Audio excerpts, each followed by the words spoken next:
But again, the Finance Committee will take a look at that, and we'll definitely discuss kind of the amount of slots and just exactly what are the profiles of those slots. So, yeah. Scott, what do you think of the voucher school proposals?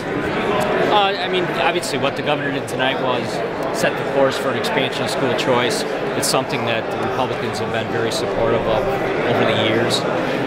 I think what you're going to see is a dialogue in the Finance Committee and amongst the caucuses on what that looks like. If there are changes, I think it will be in changes made in the Finance Committee. We don't know what they'll look like right now. So, do you support it right now? What he's proposed? I think what I would support is the idea that we're going to have an expansion, and it's going to be related to the report cards and other criteria, and that might be something that still needs to be developed within the caucuses. But as it is now? Well, as it is now is kind of the way the governor developed it. Two schools within a district.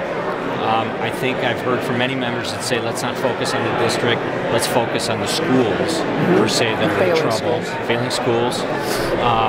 Let's look at criteria in and around characteristics like high poverty among students in some of those schools, certainly high special needs schools, and then to some extent open enrollment, as you see an exodus from some of these schools to other parts of those districts. So there's a lot of moving parts right now, but I'm confident that our caucus and the Finance Committee, working with the Assembly, can come together, and I'm confident there'll be an expansion of school choice at the end when it's all said and done. Are you saying that you'd like to see a little more criteria for an expansion besides just the grades on the report cards? Well, the way that DPI developed the report cards, the way that that criteria was related to the expansion of choice, I think is something we're going to discuss. We've already started that discussion. We've probably seen and heard some members kind of talk about that. So, but in the end, I think there's still a lot of support for it. There's a low tolerance for these failing schools now that they've been identified. I think an additional report card is something that many of us are eager to see. And I think there's been some surprise at where some of the DNF schools are located. I've been surprised that there's some of them that have been in my district.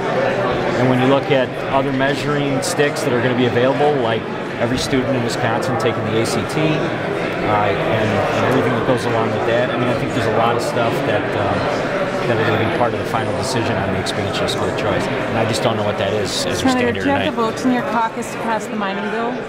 Absolutely. And will you be bringing any amendments to it? We haven't certainly closed the door to amendments in the Finance Committee on Monday. Okay. We have not closed the door to that. So. It's coming to a vote in the Senate on Wednesday, though? Well, that's our target right now. Next week, Wednesday. Monday Finance, Wednesday Senate. Yeah, that's our target. Anything else? Do you have any districts in